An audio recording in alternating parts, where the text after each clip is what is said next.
Estamos al aire, novatos. Sean muy bienvenidos. Me llamo Rodrigo Fortes, soy perito forense y tanatólogo y es una enorme alegría tenerlos acá en nuestro curso de análisis forense de asesinos seriales. Y ya quiero decirles algo de entrada. Este curso no es uno más. Es literalmente un antes y un después en tu carrera dentro de la criminalística y las ciencias forenses. Antes de que arranquemos, necesito contarte una verdad que muchísima gente no ve. El análisis forense de perfiles criminales y especialmente de asesinos seriales es una de las áreas más ignoradas, descuidadas y poco enseñadas dentro del mundo forense. Y no es porque no sea importante, sino porque lamentablemente acceder a este tipo de conocimiento sigue siendo extremadamente difícil. ¿Y sabes por qué? Porque en nuestra profesión, el que realmente quiere aprender muchas veces tiene que pagar una fortuna. Y no te hablo de poco, ¿eh? Los cursos de criminología forense, análisis de perfiles criminales y psicopatología de asesinos seriales son absurdamente caros. Y el que no puede pagarlos simplemente queda afuera. ¿Y sabes qué significa eso en la práctica? Que quien no se especializa pierde espacio, pierde oportunidades, pierde trabajo en las mejores pericias, consultorías, instituciones públicas o privadas y equipos de investigación. Y la consecuencia no es solo económica, también es inseguridad profesional. Gente que se siente completamente perdida cuando tiene que analizar una escena del crimen compleja, cuando necesita interpretar el comportamiento de un criminal, entender la mente de un psicópata, descifrar la firma criminal o participar de una investigación de altísimo impacto. ¿Y sabes quién más pierde? La sociedad, el sistema de justicia, las propias víctimas. Porque cuando faltan profesionales capacitados para entender cómo funciona la mente de un asesino serial, todo el sistema fracasa. ¿Y por qué? Porque intentaron transformar el conocimiento en un privilegio, pero acá eso no pasa. Y justamente por eso es que existe este proyecto. Este curso es ofrecido por el Colegio Politécnico Latinoamericano Unicorp, que hoy es uno de los centros educativos más grandes de América Latina, con sede en Brasil. Una institución reconocida por el Ministerio de Educación que nació con un propósito clarísimo: llevar educación de calidad a quienes no pueden y tampoco quieren gastar una fortuna. Acá creemos que la educación no es un privilegio, la educación es un derecho, es transformación, es la herramienta que te permite crecer, posicionarte, destacarte, ganar más dinero, acceder a mejores oportunidades y, sobre todo, convertirte en un profesional forense realmente preparado, serio y respetado. Y así que entendelo bien. Todo lo que vas a aprender acá, sinceramente, en cualquier otro lugar te costaría una fortuna, pero hoy está en tus manos. Y te lo garantizo, después de esta capacitación, nunca más vas a mirar una escena del crimen, un comportamiento criminal o un asesino serial con los mismos ojos. Y sé que muchos de ustedes no quieren solamente el conocimiento que les voy a dar acá. También están buscando el certificado de esta especialización intensiva de 4 días. Y déjame dejar algo muy claro. La certificación es totalmente opcional. Nadie está obligado a sacarla. Pero es muy importante que entiendas el peso que tiene este certificado. No es un simple papel. Es un documento que valida tu participación en esta capacitación y demuestra que decidiste especializarte en una de las áreas más ignoradas y subestimadas dentro de los cursos de criminalística y ciencias forenses. Y sí, este certificado te va a ayudar y mucho, porque no solo fortalece tu currículum, sino que también te da muchísima más credibilidad frente a fiscales, jueces, abogados, universidades, consultoras, instituciones públicas, empresas privadas y hasta para trabajar como perito independiente. Y te digo algo más. Aunque todavía seas estudiante, solo el hecho de tener este certificado en tu currículum ya te pone por delante de miles de otros profesionales que están ahí viendo cómo pasa el tiempo sin mover un dedo para destacarse. Y quédate tranquilo, porque acá no hay ninguna trampa. No vas a tener que pagar una fortuna por esto. El valor de la certificación es simbólico, pensado justamente para que sea accesible. Y más adelante, hacia el final de la clase, te voy a contar exactamente cuánto es. Y ojo con esto, quien se quede conmigo hasta el final de la clase se va a llevar 2 bonos exclusivos, 2 regalos que van a acelerar muchísimo más tu evolución profesional en el área forense. Pero déjame aclararte, es solamente para los que se queden hasta el final, ¿ok? Así que vamos a arrancar, porque sinceramente lo que preparé para ustedes no existe disponible allá afuera de forma tan accesible, tan directa y tan poderosa como lo van a tener acá. Iniciando el contenido. Estamos al aire, novatos. Sean muy, pero muy bienvenidos a nuestra primera clase de nuestra serie de clases del curso de asesinos seriales, análisis forense de asesinos seriales, un contenido que tanto despierta nuestra curiosidad, que nos hace querer saber más sobre trastornos, aún más cuando hablamos de personalidades que forman parte de nuestra sociedad. Se hicieron muy famosos, ¿verdad? Personajes como Ted Bundy, entonces hay mucha gente ahí, mucho contenido para que estudiemos en este curso. Para ti que estás llegando, sé muy bienvenido. Ya empiezo esta clase aquí dando ese aviso básico, ¿no? Que es muy importante que tengas papel y bolígrafo a mano, porque habrá muchas cosas que voy a compartir. También necesito avisar que no tengo la costumbre de estar leyendo los comentarios, hasta porque eso retrasa el desarrollo de la clase, ¿verdad? Así que preparo una clase completamente directa al grano, una clase muy dinámica, pero con un lenguaje bastante tranquilo. Ya he probado responder comentarios, pero a veces la gente comenta cosas que están muy fuera de contexto, ¿verdad? Entonces, si me da tiempo, paro para responder los comentarios aquí. Así que vamos a comenzar con este contenido increíble, recordando que para ti que estás viendo el curso aquí, debes saber que puedes adquirir la certificación hasta la fecha límite del viernes, ¿de acuerdo? Entonces ese es el plazo máximo que tienes para obtener el documento que comprueba que realizaste el curso. Esto es muy importante, especialmente cuando hablamos de enriquecer el currículum. Esto es fundamental para cualquier persona, ya sea alguien que quiera trabajar en el campo forense o no. Sobre todo porque hoy en día ya no existen solo campos forenses por concurso, ¿verdad? Hoy también tenemos campos privados, personas que trabajan de manera autónoma, ¿no? A veces trabajan para el Tribunal de Justicia de forma independiente, entonces, como perito judicial, por ejemplo. Entonces, todo esto suma mucho a su currículum y estoy segura de que el conocimiento que voy a transmitir aquí les va a aportar mucho y no solo para el campo forense, sino mucho más allá de él, ¿verdad? Porque aquí vamos a hablar de trastornos, vamos a hablar de comportamientos. Así que a veces podemos ver esto en nuestro día a día y no necesariamente la persona es un psicópata, un sociópata, un asesino serial. No, no tiene mucho que ver una cosa con la otra. ¿De acuerdo? Entonces, vamos a empezar a explorar este contenido. Así que si tienes curiosidad de saber todo sobre un crimen, cómo ocurrió, quién fue la víctima, cuál fue el motivo, si el asesino era un asesino serial, cómo la policía investigó y qué hizo la justicia al respecto, estás en el lugar correcto. Es aquí mismo donde tienes que quedarte.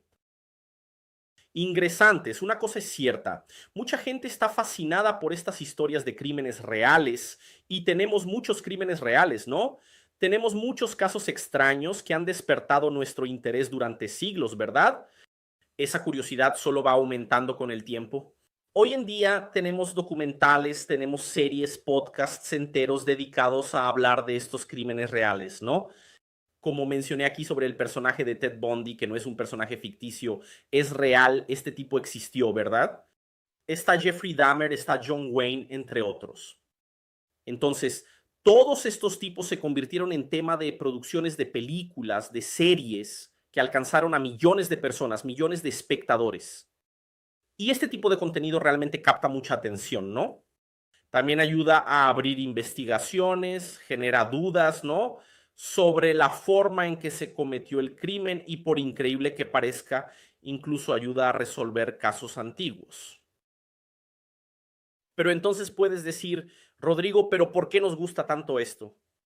Y la respuesta, novatos, es porque eso está en nuestra propia naturaleza humana, nos atraen los misterios. Entonces, entender qué lleva a alguien a cometer una atrocidad parece de alguna manera protegernos, porque queremos experimentar esa tensión, queremos entender el peligro, la maldad, pero dentro de una zona segura. Todos quieren saber, pero debajo de la manta, ¿verdad? Allá, entre las cobijas, viendo con unas palomitas. Así que no queremos correr el riesgo, ¿no?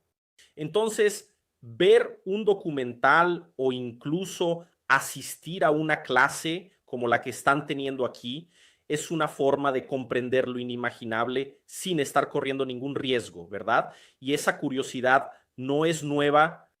Ya en el siglo XVIII, la gente consumía contenido criminal. Claro que no era de la misma forma que tenemos hoy. No había podcast, no había nada, ¿verdad? Entonces, consumían de una forma un poco diferente, ¿vale? Un ejemplo curioso de esa época son los execution broadsides, que eran panfletos. Sí, en el siglo XVIII ya existían panfletos. Estos panfletos se vendían antes y también después de las ejecuciones públicas de criminales. Recuerdan que había criminales que eran llevados a la plaza pública para ser decapitados o llevados para ser ahorcados, ¿verdad? Y entonces había una legión de personas que presenciaban la muerte, ¿no? Eso era una ejecución pública. Y entonces repartían un panfleto, ¿no? Oye, ¿quieres saber qué hizo este tipo? Échale un vistazo aquí, ¿vale? Después también los vendían. En ese panfleto que hacían en esa época, chicos, estaba la descripción del crimen, los detalles del juicio y a veces incluso la confesión del acusado.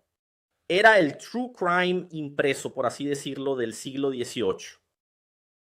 Y al igual que hoy, ese tipo de material en aquella época se vendía muchísimo. Entonces, la verdad es que siempre buscamos entender el mal de cerca, incluso cuando nos impacta, nos asusta, nos indigna, y por eso la psicopatología forense, especialmente cuando la aplicamos a los casos de asesinos seriales, es un campo muy interesante, ¿de acuerdo? Esa fascinación que tenemos por los crímenes no es solo por entretenimiento, chicos. Eso también nos lleva, cuando vemos una serie o algo así, a hacernos preguntas un poco más profundas. ¿Qué pasa por la cabeza de una persona que es capaz de matar repetidamente? ¿Cómo explica la ciencia un comportamiento tan extremo? ¿Será que hay un patrón psicológico detrás del asesino serial? Eso es exactamente lo que la psicopatología forense intenta responder. Entonces, a partir de ahora, vamos a empezar a profundizar más en este tema. Por supuesto, vamos a profundizar con base científica y también voy a usar un lenguaje sencillo. Eso, de hecho, es una característica de mis clases, ¿verdad? Van a ver que soy capaz de tomar un contenido extremadamente complicado y desglosarlo para presentarlo de la manera más comprensible posible para ustedes. Entonces, vamos a entender cómo los trastornos mentales se conectan con los comportamientos criminales. ¿Cómo identificar patrones? ¿Por qué ciertos individuos, ciertas personas sobrepasan todos los límites de la violencia? Porque eso es muy importante que lo procesemos para poder analizar el comportamiento de estos criminales, ¿de acuerdo? Y al final, cuando ocurre un crimen real, ¿saben quién entra en escena? ¿Quién investiga? ¿Quién recoge las pruebas? ¿Quién escribe lo que sucedió? Y entonces, ¿lo saben sí o no, novatos? ¿Están muy lentos? Vamos, pongan en los comentarios. ¿Quién sabe si el profesor empieza a responder comentarios aquí? Vamos allá. ¿Lo saben? Bueno, empieza. Hubo gente que dijo perito, ¿verdad? La respuesta comienza con uno de los papeles más importantes de toda la investigación, la policía, ¿de acuerdo? En la vida real, la policía es quien llega primero al lugar del crimen, ni siquiera es el perito. El perito generalmente llega solo después. Entonces, la policía llega al lugar para averiguar si esa ocurrencia realmente existe, ¿vale? Aquí en Brasil la llamamos policía militar, pero como tengo varios alumnos que son de diferentes países de América Latina, puede ser la policía normal de tu país, ¿de acuerdo? ¿Y cómo funciona? El policía llega, va a aislar el área, va a entrevistar ya algunos testigos, ¿no? Oiga, ¿qué pasó aquí? Se va a encargar de la seguridad de todos, ¿de acuerdo? Y es importante decir que no todos los policías hacen lo mismo, ¿vale? Existen diferentes funciones dentro de la policía y cada una tiene su importancia, especialmente en casos complejos, como los que involucran crímenes brutales o un asesino serial. Bueno, generalmente el policía militar llega al lugar y confirma el hecho a quién va a llamar a la policía civil, ¿vale? La policía civil es una de las responsables de llevar a cabo la investigación del crimen. La policía civil es una policía que decimos que es básicamente un tipo de policía encubierta, ¿no? Iba a usar una palabra técnica, pero es una policía que se dice de civil, ¿verdad? Entonces no puedes identificar muy bien quién es un policía civil solo cuando llega al lugar. A veces es un tipo que viste normalmente, sin uniforme, sin nada, sin placa, sin un arma oculta, ¿de acuerdo? Entonces hay una diferencia ahí, ¿no? Entre esos dos tipos de policía, ¿vale? Hay una policía que realiza un tipo de patrullaje ostensivo, ¿no? Y hay otras que no. Entonces, la policía civil es discreta. Y estos profesionales de la policía civil son delegados, investigadores, peritos criminales, fotógrafos forenses, escribanos, ¿vale? Entonces, solemos decir que la policía civil tiene un departamento llamado policía científica, ¿vale? Y literalmente es científica. ¿Por qué? Porque utiliza la ciencia para resolver crímenes, ¿de acuerdo? Entonces, el papel de estas personas es esclarecer los hechos, reunir pruebas e identificar a los culpables. ¿Ok? Chicos, estamos tan acostumbrados a hablar del perito criminal que nos olvidamos de que quien coordina la investigación, quien decide el rumbo del caso, es el delegado, ¿vale? El delegado siempre está al frente de la investigación. En cambio, el perito, el investigador, trabaja en el campo, va a buscar pruebas, cumple órdenes judiciales y forma parte de la práctica de la investigación. Por su parte, el escribiente organiza todo el proceso, va registrando los acontecimientos y manteniendo los documentos oficiales de esa investigación siempre actualizados. ¿De acuerdo? Entonces, volviendo aquí a la policía técnico-científica, cuando el caso exige más que solo testimonios, ahí es cuando entra la policía técnico-científica, ¿vale? Ella trabaja con pruebas físicas, con análisis de vestigios, con exámenes periciales, así que es un brazo técnico de la policía civil. Está vinculada a la policía civil, pero su actuación es muy importante para transformar las evidencias en hechos, ¿verdad? A veces crees que es una cosa, no, la policía técnico-científica va a transformar esa suposición en una prueba factual. Tenemos al perito criminal hablando del cuerpo de la policía técnico-científica, ¿no? Que este grupo incluye a varios profesionales diferentes. Entonces tenemos al perito criminal, que es la persona que va hasta el lugar del crimen. Él recoge todo lo que es importante, ¿no? Todo lo que puede servir como prueba, desde cabellos, huellas dactilares, gotas de sangre, semen, todo lo que puedan imaginar, ya sea material biológico o no. Él lo llevará para hacer un análisis en laboratorio, ¿de acuerdo? Formando parte del cuerpo de la policía técnico-científica, también tenemos al médico forense. ¿Quién es el médico forense? Es la persona que realiza la famosa necropsia. Él abre el cadáver, examina el cuerpo, las heridas. Él elabora informes que muestran si hubo tortura, si el tipo de muerte fue una u otra. E incluso puede determinar si la persona estaba viva durante ciertas agresiones.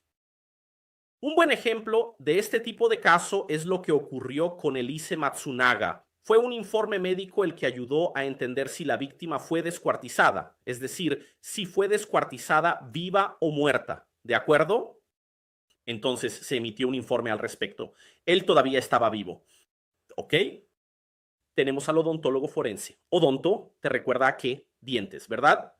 Entonces, él es el especialista en identificar personas por los dientes. Recuerden que cuando hablamos de crímenes, estamos hablando de una variedad de cosas que pueden sucederle al cuerpo, sí o no. No todo el mundo muere de la misma manera.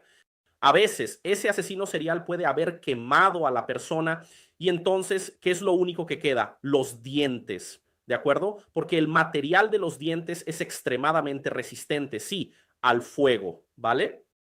Entonces, el odontólogo forense tiene esa función. Así que cuando el cuerpo está irreconocible, ¿no? Como en ese caso de incendio que mencioné, o también en casos de mutilación, ¿qué va a hacer él? va a analizar mordeduras, va a analizar lesiones en la región de la boca, va a analizar el patrón de los dientes. También hay material genético, ADN, que se puede extraer de la pulpa del diente, ¿de acuerdo? Entonces, son cosas que resultan muy útiles para que podamos identificar quién es esa persona, ¿ok? También tenemos, chicos, a un profesional de química que analiza manchas, sustancias, materiales sospechosos que se recogen en la escena del crimen. Esta persona no puede afirmar que algo es sangre, por ejemplo. Él necesita hacer un análisis de laboratorio, ¿cierto? Entonces, esta persona trabaja dentro de un laboratorio, pero sigue formando parte de la policía técnico-científica. También tenemos, chicos, al profesional de toxicología. Esta persona ya investiga la presencia de venenos, drogas, sustancias químicas. Así que puede actuar, puede trabajar tanto en crímenes como envenenamientos, como en situaciones de dopaje, por ejemplo, dopaje deportivo. Entonces, juntos hay más profesionales, está el encargado de la fotografía, está el papiloscopista forense. Así que juntos estos profesionales unen la ciencia y la investigación para transformar los indicios en verdad. Este es un trabajo técnico que muchas veces revela quién realmente cometió el crimen. Y lo más importante, no es solo saber quién lo cometió, sino también cómo lo hizo y por qué cometió ese crimen. Y las historias de True Crime, estudiantes, no se limitan solo a homicidios. Hay muchos casos que involucran otros crímenes, otros delitos que son, ¿cómo puedo decirlo?, igualmente impactantes. Violación, ocultación de cadáver, robos, diversos tipos de abusos, ¿de acuerdo? En algunos casos raros, a veces ni siquiera hay una muerte involucrada. Pero aún así, el crimen es tan extraño que causa asombro. Un ejemplo que se hizo muy famoso en todo el mundo, de hecho ya hice algunos videos sobre ese caso, que están en mi Instagram. Para ti que aún no me sigues en Instagram, puedes seguirme allí, que produzco bastante contenido, ¿vale? Si eres de Brasil, buscas allí como Ciencias Mortuorias. Si eres de algún país de América Latina, búscame como Universidad Forense. Así encontrarás mi página solo en español, donde produzco contenido únicamente en español, ¿de acuerdo? No vayas a, a seguir la página brasileña porque no tiene nada que ver, no vas a entender. Chicos, un caso que se hizo famoso fue el de Anatoly Moshkin. Este tipo se hizo conocido como el Señor de las Momias. En el año 2011 había una ciudad rusa llamada Nizhny Novgorod. La policía empezó a sospechar de un hombre que estaba intentando violar una tumba en un cementerio. Entonces, imagina, vas pasando frente a un cementerio y hay un loco ahí intentando abrir una tumba. Y entonces la policía miró y dijo, oye, vamos a investigar a ese loco, ¿no? Y durante el proceso de investigación, los tipos lo fueron presionando y luego fueron hasta su apartamento a hacer búsquedas porque era un tipo sumamente sospechoso. Y lo que encontraron allí fue algo bastante perturbador. Encontraron 26 cuerpos de niñas pequeñas, con edades que iban de 3 a 12 años. Todas ellas estaban repartidas por distintos rincones de la casa. Anatoly definitivamente no era un criminal cualquiera, era muy inteligente. Y cuando digo muy inteligente, no me refiero a alguien por encima del promedio. No, él era un genio, ¿vale? Para que se hagan una idea, era historiador, era un apasionado de las culturas antiguas, así que todo el proceso de la época del antiguo Egipto, él estudiaba todo eso. Estudiaba técnicas de conservación de cadáveres y durante ese proceso de querer estudiar tanto, terminó desarrollando una obsesión mórbida por cadáveres infantiles. Entonces, ¿qué hacía él? Tomaba el cuerpo, lo sacaba cuidadosamente del cementerio, lo momificaba con esmero y luego rellenaba ese cuerpo con telas, pedazos de camisetas en general, ¿no? Pantalones, incluso en algunos casos otras prendas. Él iba rellenando cuidadosamente a esa persona. También usaba diversos objetos y transformaba a esas niñas en muñecas humanas. Estas muñecas estaban vestidas, maquilladas y distribuidas por los cuartos de la casa, como si formaran parte de la rutina. Es una locura, ¿verdad? Es una locura esto. Por este crimen, Anatoly fue acusado de violación y profanación de tumbas. Fue acusado de mutilación de cadáveres, pero también de otros 44 delitos relacionados. Su caso conmocionó al mundo entero, y no solo por la cantidad de cuerpos, sino por la forma en que los trataba. Él trataba a esos cuerpos con cariño. Era extraño de ver, como si fueran miembros de su familia.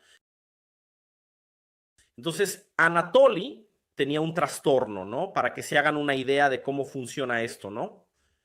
En su caso hubo violación y profanación de tumbas, ¿vale? Sí, es importante decir esto, que necesitamos mencionar los tipos de delitos que existen, ¿de acuerdo?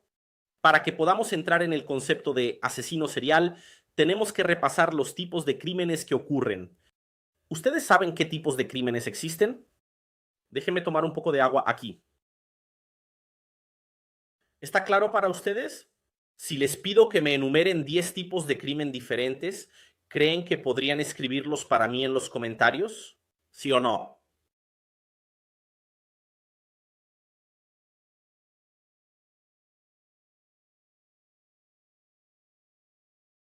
Homicidio es el clásico, ¿no? La gente ya empieza a mencionar homicidio, suicidio. Estudiantes, necesitamos desglosar esto. Vamos a empezar hablando del homicidio. El término asesinato se utiliza en general para referirse al acto de matar a alguien de manera ilegal, ¿cierto? En cambio, homicidio es el término técnico utilizado en el ámbito jurídico y abarca diferentes tipos de delitos dependiendo de la intención de quien comete ese acto. Cuando una persona mata a otra sin intención, sí, es posible matar a alguien sin tener la intención de hacerlo. Sucedió. Puede ser por imprudencia, puede ser por negligencia, puede ser por falta de habilidad. Entonces, cuando una persona mata a otra sin intención, a eso lo llamamos homicidio culposo. Profesor Rodrigo, ¿pero culposo no es cuando la persona es culpable? No. Culposo es ese famoso sin querer. Pucha, lo hice sin querer. La culpa es mía, pero no quería hacerlo. ¿De acuerdo? Un ejemplo sería un accidente de tráfico en el que alguien muere por un descuido del conductor. El conductor se pasa el semáforo en rojo, sigue adelante, pero está dentro del límite de velocidad. El semáforo estaba en amarillo, se puso en rojo, pero él pasó del amarillo al rojo, chocó con otro coche y mató a las personas del otro vehículo. Estudiantes, antes de que sigamos, mi equipo me avisó que hay muchísima gente preguntando en el grupo de WhatsApp sobre el precio de la certificación y también sobre los bonos. Así que ya mismo les voy a aclarar todo. Pero antes necesito que entiendan algo muy claro. Este curso va muchísimo más allá de lo que vieron hasta ahora. No es una clase suelta, no es una explicación superficial. Es una capacitación de varios días donde abordamos el análisis forense de asesinos seriales de forma profunda, profesional y con un nivel de detalle que sinceramente no se consigue fácilmente por ahí. Acá van a aprender no solo cómo identificar patrones criminales, van a entender cómo se construye el perfil psicológico y conductual de un asesino serial, cómo se interpretan las escenas del crimen, qué es una firma criminal, cómo detectar escaladas de violencia y cuáles son los elementos que permiten conectar un crimen con otro. Además, van a conocer profundamente las metodologías utilizadas en la criminología forense moderna, cómo se analiza el comportamiento postdelictivo, cómo funcionan los procesos de victimología, la psicodinámica del agresor y las estrategias que permiten colaborar directamente con las investigaciones más complejas. Y no queda ahí, también vamos a hablar de los diferentes tipos de asesinos seriales, los motivacionales, los organizados, desorganizados, psicópatas, sádicos, depredadores sexuales y hasta los casos menos comunes que suelen confundir a la justicia y al sistema pericial. Y sí, todavía hay más, porque este curso no es solo teoría, está 100% enfocado en la práctica forense real. Lo que aprendas acá lo vas a poder aplicar directamente en pericias, investigaciones, consultorías privadas, informes forenses y en tu desarrollo profesional dentro del ámbito judicial o extrajudicial. ¿Será que hay un patrón psicológico detrás del asesino serial? Eso es exactamente lo que la psicopatología forense intenta responder. O sea, estamos hablando de un contenido que simplemente no se encuentra de forma accesible como lo estamos ofreciendo acá. Así que, sin dar más vueltas, vamos al grano. ¿Cómo es la certificación de este curso? Este documento está homologado por nuestra institución, que está reconocida por el Ministerio de Educación, el MEC, y tiene validez internacional en toda Latinoamérica, excepto en Cuba y Venezuela, que lamentablemente, por cuestiones de políticas públicas extremadamente restrictivas, nuestra operación no puede actuar en esos países. O sea, si sos de cualquier otro país de Latinoamérica, que no sea Cuba ni Venezuela, tu certificación es totalmente válida y no termina ahí. Nuestro certificado cuenta con varios QR codes integrados. Esto no es decoración, es seguridad, autenticidad y credibilidad. ¿Qué hacen esos QR? El primero te lleva directo al contenido programático completo del curso. Cualquiera que lo escanee puede ver exactamente qué estudiaste, los temas, los módulos y la carga horaria. El segundo QR te dirige al sitio oficial de consulta pública de nuestra institución, donde aparece tu nombre y la confirmación pública de que realmente realizaste esta capacitación. Eso te da una credibilidad instantánea ante cualquier pericia, organismo, empresa, consultora, universidad o institución que quiera verificar tu capacitación. Es literalmente un certificado blindado diseñado para protegerte y darte valor real en el mercado laboral.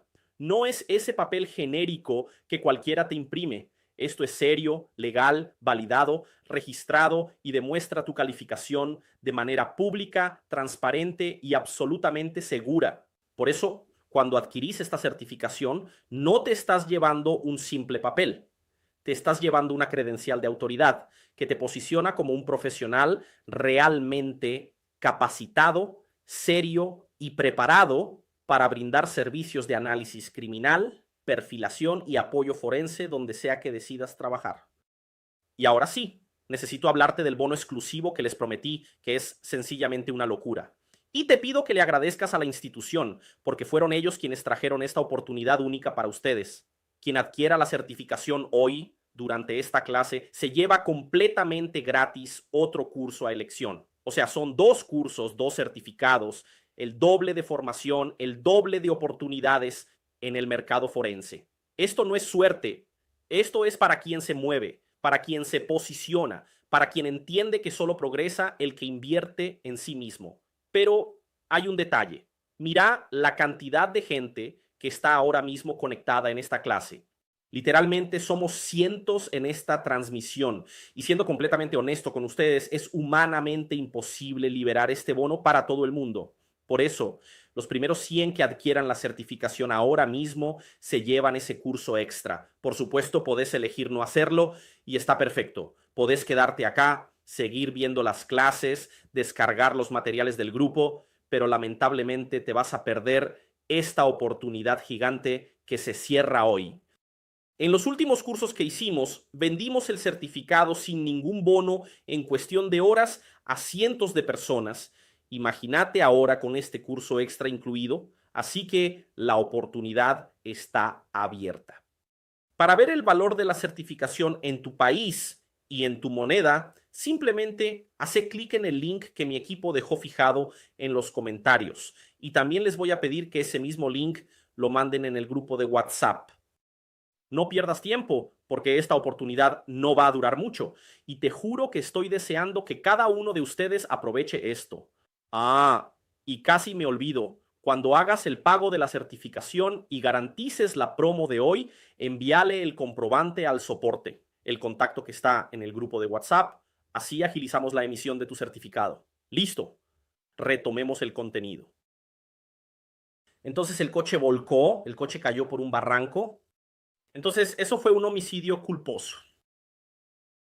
Para que no se olviden, culposo es cuando la persona siente culpa. Ella dice, vaya, ¿por qué hice eso? Dios mío, ¿cómo pudo pasar esto? Entonces, no es que ella sea culpable, es que siente culpa, pero no lo hizo a propósito, ¿de acuerdo?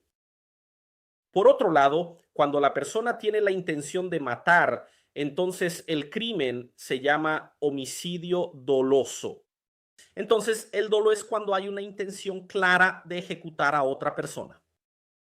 Este es un tipo de homicidio más grave porque muestra que hubo una voluntad directa o indirecta de causar la muerte. Dentro del homicidio doloso todavía hay una categoría más severa, ¿no? Aún más alta. Existe el homicidio calificado. Este ocurre cuando hay motivaciones o circunstancias consideradas especialmente crueles o reprobables como, por ejemplo, matar a una persona por venganza, matar a una persona por celos, empezó a salir con otra persona, entonces la persona, esto es muy común en el feminicidio, ¿verdad? Empezó a salir con otra persona, entonces el hombre va y mata a la mujer. Entonces, eso es lo que llamamos un motivo fútil. Es un motivo insignificante, no es justificable, ¿de acuerdo?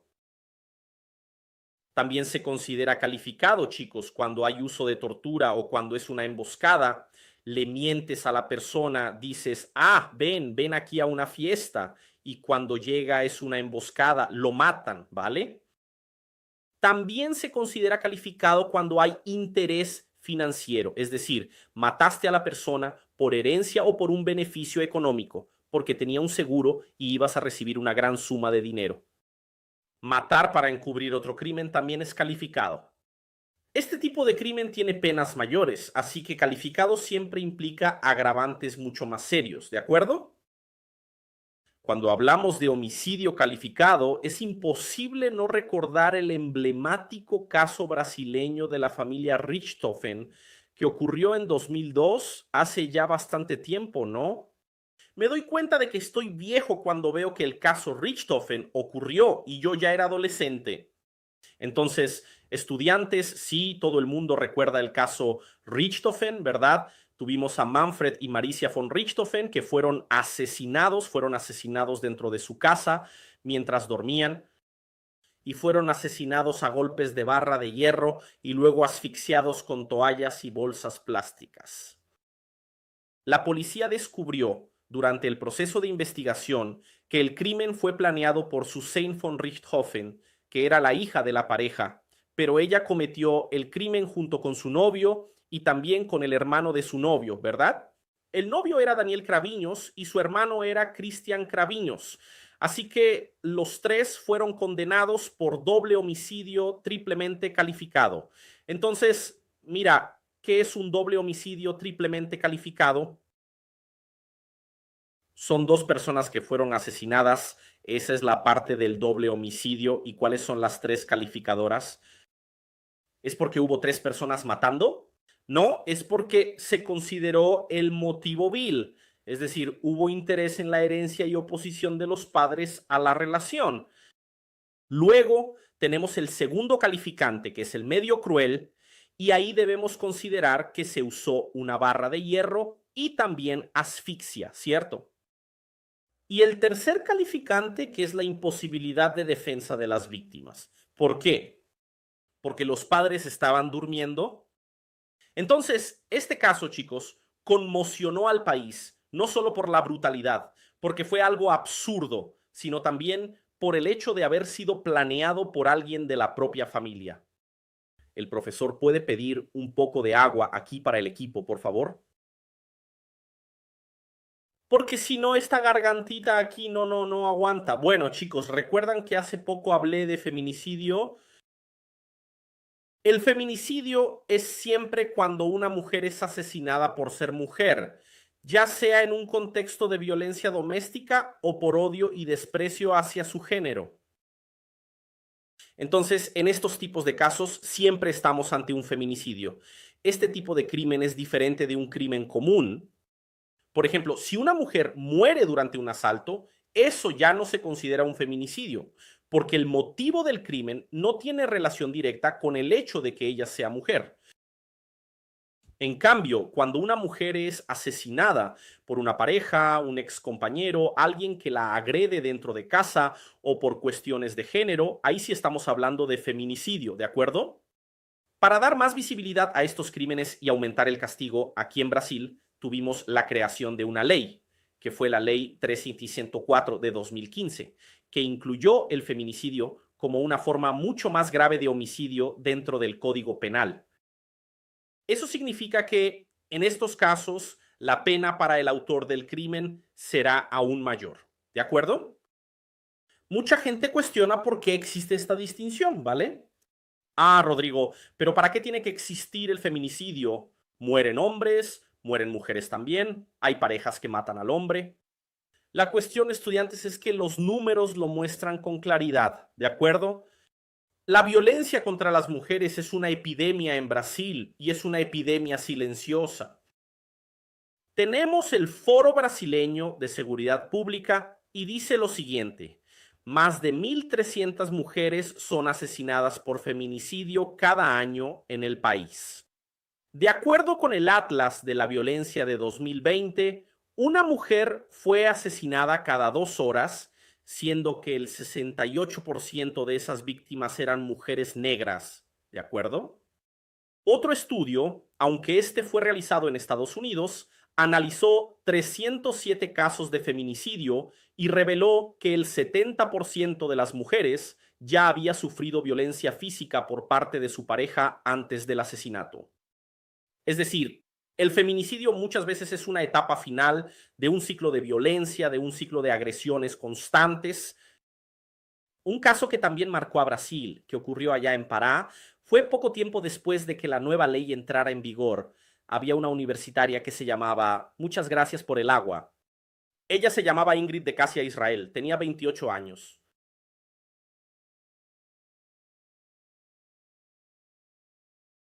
Ella fue asesinada con 31 puñaladas dentro de su propia casa por su novio. El novio de ella se llamaba Antonio Eduardo Sousa Nascimento. Inicialmente, él dijo que actuó en legítima defensa, pero después la propia defensa alegó que tuvo un brote psicótico durante una pelea y que no recordaba lo que había pasado.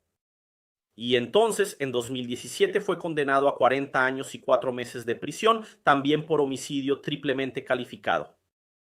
Vamos a hablar aquí de nuevo sobre el triplemente calificado.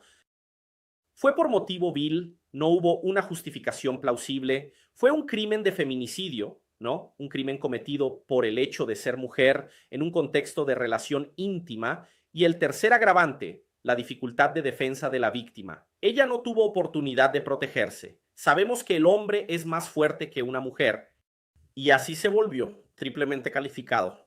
Este caso muestra cómo el feminicidio es más que un asesinato común. ¿No? Es una cara de la moneda, digamos así, de la violencia extrema que muchas mujeres viven a diario, ¿de acuerdo? Entonces, si estás pasando por algún tipo de violencia doméstica o psicológica, debes saber que tienes un canal específico para hacer una denuncia, ¿cierto? ¿Todo claro hasta aquí? Todo bien, ¿verdad? Chicos, tenemos aquí otro tipo, que es el de inducción, instigación o auxilio al suicidio. Cuando pensamos en el suicidio, normalmente creemos que la persona simplemente tomó la decisión, fue y se quitó la vida. ¿No es así? Pero la verdad es que hay algo más detrás de eso. No siempre el suicidio es un acto completamente aislado. A veces, en algunos casos, otra persona puede tener un papel directo o incluso indirecto en incentivar la muerte. O sea, imagina que alguien está ahí incentivándote, diciéndote, anda, quítate la vida, presionándote sobre cómo deberías actuar. El Código Penal trata estas situaciones como inducción, instigación o auxilio al suicidio. Un caso destacado de este tipo de delito ocurrió en Estados Unidos. Y este de hecho tuvo una repercusión mundial. Esto ocurrió hace poco, en 2012. Había una chica llamada Michelle Carter. Ella tenía 15 años y conoció a Conrad Roy, que era un adolescente, un año mayor, y se conocieron durante un viaje familiar a Florida. A pesar de la distancia, los dos empezaron a relacionarse virtualmente. Intercambiaban cientos de mensajes de texto. Esto sucedió a lo largo de 2 años, aunque solo se encontraron en persona 5 veces. El chico, Conrad, sufría de depresión. Él tenía una lucha intensa contra la depresión y la ansiedad. Tenía pensamientos suicidas. Pero Michelle también estaba en tratamiento por depresión y él ya había intentado quitarse la vida, intentó suicidarse. Incluso llegó a ser hospitalizado por eso. Y entonces, en las conversaciones, Conrad le contaba a su novia que escuchaba voces, que quería morir, que estaba agotado de su propia mente. Y Michelle, ella no solo escuchaba todo, sino que empezó a incentivar que él realmente se suicidara. Ella empezó a decir cosas como, no, suicídate de verdad, es mejor que te liberes de eso. Sí, no tiene sentido que sigas vivo, esto no va a pasar. Empezó a incentivarlo. Y en 2014 Conrad tenía 18 años y Michelle 17. Y entonces, en vez de buscar ayuda o alertar a algún familiar, ella empezó a enviarle mensajes con instrucciones prácticas sobre cómo podría cometer ese suicidio. Llegó a decir, solo tienes que hacerlo, ya es hora. Finalmente vas a ser feliz en el cielo. Deja de dar vueltas. Ella envió exactamente ese mensaje. Y entonces, el 13 de julio de 2014, Conrad fue encontrado muerto dentro de su coche por inhalación de monóxido de carbono. Fue hallado en un estacionamiento aislado en Massachusetts. Luego, tras las investigaciones, la policía tuvo acceso a los mensajes intercambiados entre la pareja. Y ahí descubrieron el contenido perturbador, ¿no? Bastante extraño. Entonces, la chica Michelle Carter fue acusada de homicidio involuntario. El caso generó bastante debate jurídico, incluso a nivel internacional. ¿Hasta qué punto alguien puede ser responsabilizado por la muerte de otra persona cuando esa muerte es un suicidio? Es una cuestión para debatir, ¿no? Entonces, en 2017 Michelle fue condenada, recibió 2 años y medio de prisión, pero cumplió solo 11 meses y fue liberada en 2020 por buen comportamiento. Este caso llamó la atención del mundo sobre un tipo de delito que es muy difícil de identificar, pero que es extremadamente grave, ¿verdad? Principalmente en tiempos de redes sociales y relaciones virtuales. Hoy en día es muy común tener relaciones virtuales, ¿no? Entonces es bastante complicado rastrear esto. Estudiantes, la conclusión aquí es bastante clara, ¿no? Estimular a alguien a quitarse la vida es un delito. No se trata solo de una cuestión moral, sino de una responsabilidad penal, ¿de acuerdo? Así que presten atención a la salud mental, especialmente de adolescentes y niños. Ustedes que dejan a los jóvenes, ¿no? Siempre con el celular en la mano. Tengan cuidado. Un niño con tiempo libre, un adolescente con demasiado tiempo, es un problema. Puede estar enviando mensajes, puede estar haciendo lo que no debe, así que siempre es bueno monitorear, ¿vale? Estudiantes, acá les pauté los principales tipos de delito, pero también tenemos muchos otros tipos. Tenemos delitos de incendio, explosión, secuestro, ¿qué más? Secuestro, violación, destrucción, sustracción u ocultación de cadáver y así sucesivamente, ¿no?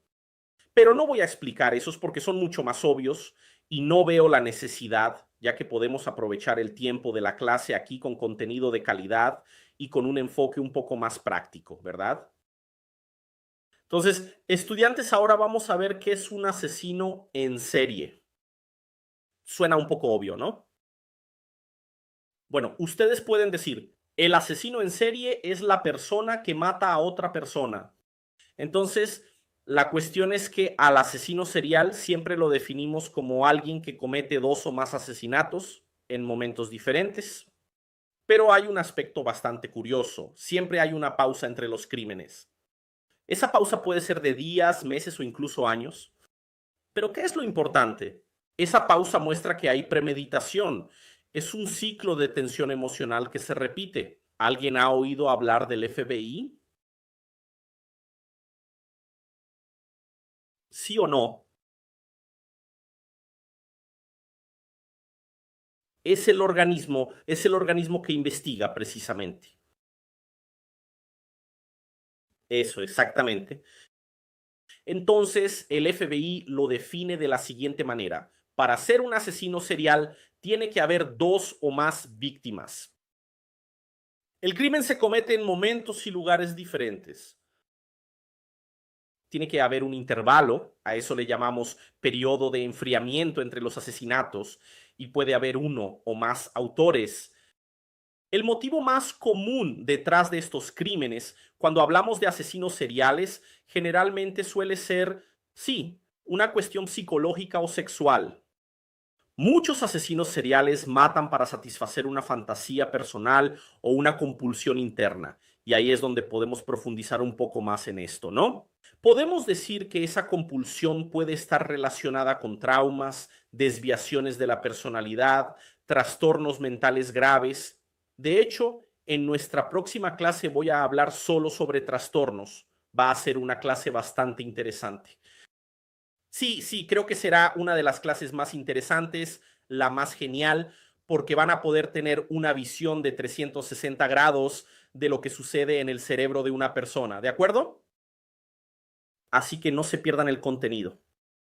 Bueno, cuando hablamos de trastornos, hay trastornos mentales leves y graves, ¿vale? Pero lo importante que debemos mencionar aquí es que el término serial killer no depende del número exacto de víctimas, ¿ok? Y tampoco siempre está relacionado con una motivación sexual, aunque eso sea común en muchos casos clásicos, ¿verdad? Cuando hablamos de varias personalidades del mundo de los asesinos seriales, hay mucha gente que tuvo motivación sexual para matar.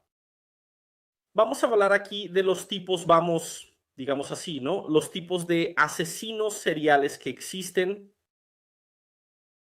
No hay solo un tipo, hay varios. Vamos a empezar a diferenciarlos aquí para que ustedes entiendan. Tenemos al asesino en masa, que en inglés llamamos mass murderer. A diferencia del asesino serial, el asesino en masa mata a varias personas de una sola vez. Generalmente lo hace en un solo evento y por lo general en un solo lugar. No hay pausa y todo sucede de forma explosiva, rápida, devastadora. ¿Cuáles son las características típicas del asesino en masa? Esta persona generalmente mata a 4 o más víctimas en un solo lugar, en un solo evento, sin intervalo entre los crímenes. Estos asesinatos normalmente no tienen motivación sexual. En cambio, actúan movidos por ira acumulada, sensación de fracaso, humillación, deseo de venganza. Es como si la persona llegara a su límite emocional, entrara en colapso y decidiera causar el mayor daño posible antes de morir. Muchas veces incluso se suicida al final de este ataque o busca ser asesinada por la policía, lo que llamamos suicidio por la policía. Entonces empieza a intercambiar disparos con la policía, intenta agredir, toma una barra de hierro, usa lo que tenga a su alcance en ese momento, ¿de acuerdo? Según algunos estudiosos como Harold Shatter, este perfil suele involucrar a hombres aislados, ¿vale? Ya se ha realizado un estudio sobre este tipo de perfil. Son hombres aislados, llevan una vida desorganizada y presentan una gran inestabilidad emocional. Y esa inestabilidad emocional puede ser provocada por algún desencadenante, por ejemplo, un despido. Este tipo fue despedido de un trabajo que era muy importante para él, puede ser el fin de una relación, puede ser una humillación pública, todo eso puede servir como detonante, ¿de acuerdo? Entonces ese es el asesino en masa. También tenemos al asesino relámpago, que en inglés llamamos spree killer. Existe un tipo que actúa de forma impulsiva. Este tipo no planea cada paso, pero también hace múltiples víctimas en poco tiempo. Entonces, ese es el spree killer. Este tipo de criminal mata a dos o más personas en lugares diferentes, pero siempre en un corto periodo de tiempo y sin intervalos entre los crímenes, es decir, va matando a medida que avanza, ¿de acuerdo? Entonces, él es diferente del asesino en masa. ¿Por qué? Porque actúa en un solo lugar, ¿sí? Y tampoco es un asesino serial porque no hay pausa entre los asesinatos, ¿de acuerdo? Así que recuerden siempre esto. El crimen ocurre en dos o más lugares. Para que sea considerado un spree killer, mata a más de una persona, todo sucede como parte de un solo brote y no hay intervalo entre los crímenes. Psicológicamente, este perfil, chicos, se asemeja al del asesino en masa. Suele ser alguien que acumula mucha rabia, que se queda con esa sensación de injusticia, de fracaso, y eso explota de manera violenta, a veces contra personas específicas, ¿no? Entonces, la persona puede, no sé, por ejemplo, intentar exterminar a sus compañeros de trabajo, es una opción, ¿verdad? También puede ser de forma aleatoria, así que no hay un patrón establecido en ese sentido, ¿de acuerdo? Tenemos un ejemplo real que llamamos la caminata de la muerte de Howard Unruh. Este caso fue uno de los más emblemáticos, ¿no? Ocurrió en 1949 en Estados Unidos. Este Howard era un ex soldado de 28 años, vivía aislado, y vivir aislado ya de por sí no es bueno, ¿verdad? Pero además, él también mostraba señales claras de paranoia y descontrol emocional. Y luego, después de un desacuerdo que tuvo con los vecinos, decidió simplemente salir por el vecindario con una pistola y empezó a matar a la gente. Mató a 13 personas en solo 13 minutos, incluyendo a 3 niños. Antes de cometer el crimen, este hombre tomó café con su madre y salió de casa como si nada estuviera mal. Entonces el brote de violencia solo se detuvo cuando fue rodeado y se entregó. Luego hubo una investigación, pasó por un análisis psicológico y fue considerado insano por la justicia, por lo que fue internado de manera perpetua, es decir, permaneció internado hasta el final de su vida. En este caso podemos considerarlo un spree killer o un asesino serial. ¿Qué opinan ustedes?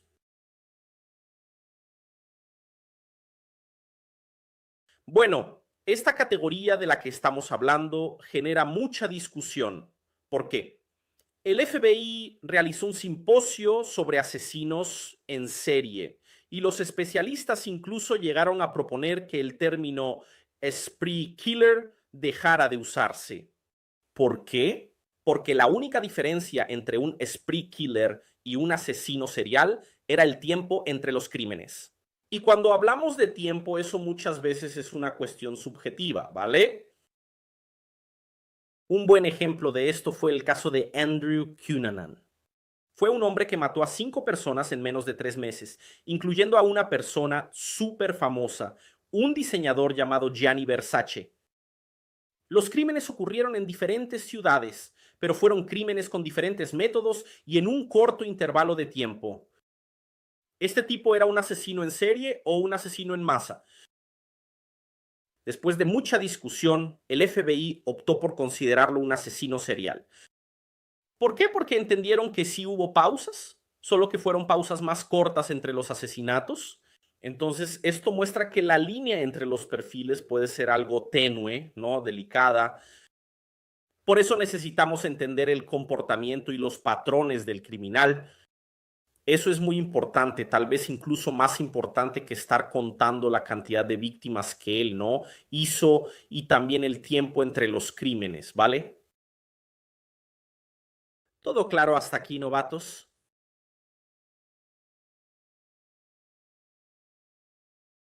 Bueno, entonces ya desglosamos un poco más a fondo las diferencias en relación al spray, al método de inducción, al suicidio, que también es considerado un crimen, ¿cierto?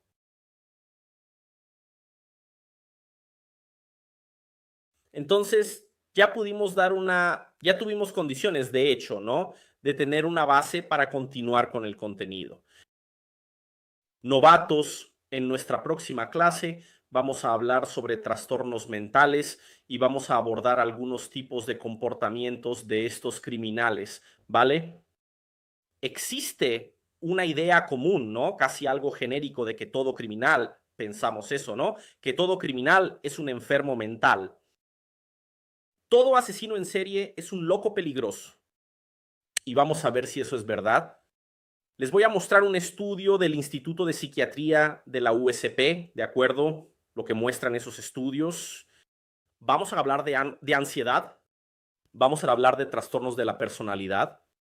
Sí, hay varios trastornos de la personalidad. Existen esquizoide, paranoide, esquizotípico, antisocial, borderline, histriónico, narcisista. Entonces, vamos a repasar todo eso. También vamos a hablar de Sí, ¿qué es lo que diferencia un trastorno de otro? ¿Cuál es la diferencia entre un psicópata y una persona antisocial? Características de la psicopatía. Vamos a hablar del psicópata primario y secundario que todavía tienen diferencias, ¿de acuerdo? Entonces, todo eso, claro, también vamos a hablar de la psicosis, ¿verdad? ¿Qué sucede en la mente de una persona cuando pierde la noción de la realidad, cuando pierde el contacto con la realidad, ¿no? Porque la psicosis es diferente de la neurosis, ya que la neurosis implica angustia, inseguridad, síntomas de ansiedad. La psicosis no. La psicosis es un nivel mucho más profundo de alteración mental, ¿verdad? La persona realmente pierde la noción de la realidad por completo. Entonces, vamos a hablar de todo esto en nuestra próxima clase y también voy a hablar sobre el TDI. ¿Ustedes ya han oído hablar de lo que es el TDI?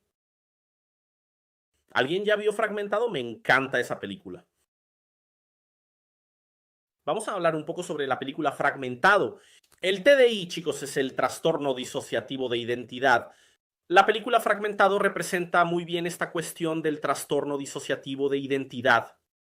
Sí, la película muestra a un personaje, ¿no? Dicen que está basada en hechos reales. Yo no sé si esa información es verdadera, pero él tenía varias personalidades dentro de su cabeza y formaban parte de un grupo.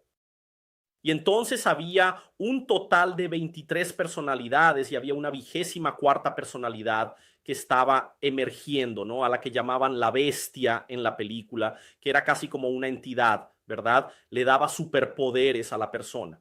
Vamos a estudiar sobre eso también. Vamos a ver si eso realmente es real, ¿no? Hay personalidades del trastorno disociativo que, por ejemplo, tienen diabetes, la persona necesita usar medicación. Entonces son cosas que vamos a explorar y vamos a ver hasta dónde es ciencia y hasta dónde es suposición. ¿De acuerdo? Entonces todo esto, estudiantes, son contenidos que estarán presentes en nuestra próxima clase. Cuento con todos ustedes. Recordando para ti que estás aquí y ya quieres asegurar tu certificación, debes saber que pondremos una comunicación en nuestro grupo de WhatsApp y así ya puedes asegurar tu certificado aún hoy. Certificado de 20 horas de nuestra institución que está reconocida por el MEC. Así que es un certificado que sin duda va a enriquecer mucho el currículum de ustedes. Eso es todo, novatos. Hemos llegado al final de nuestra clase. Un fuerte abrazo y cuento con todos ustedes en nuestro próximo contenido. Me voy.